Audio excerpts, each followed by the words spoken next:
Hidden in the woods between Stertania Road and California Drive off a rock path lives a dark past. The story tells of a family who lived in the hollow and ran a small farm. The husband believed his wife was cheating on him with their hired hand.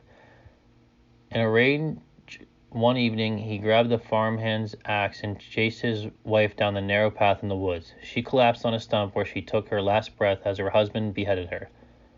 That night, the man locked his children and his employee in their house, where he covered them in the house in gasoline.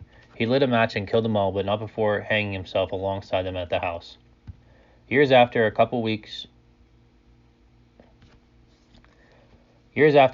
driving near the hollow and got stuck in mud.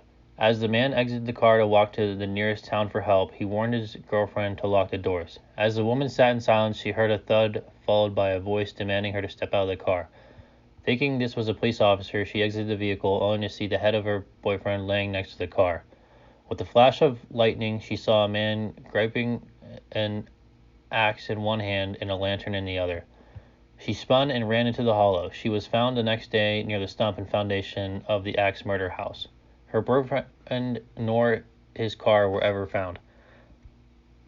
Legend tells that the hollow is haunted by otherworldly activity. Lights have been seen circling the old foundation, and shadow figures have been seen walking the rocky path. Screams and footsteps have been heard on the trail as if someone is running for their life. Other stories tell of the floating head of a woman moving down the path. Some who visited foundations have felt a strong urge to leave and that they are unwanted.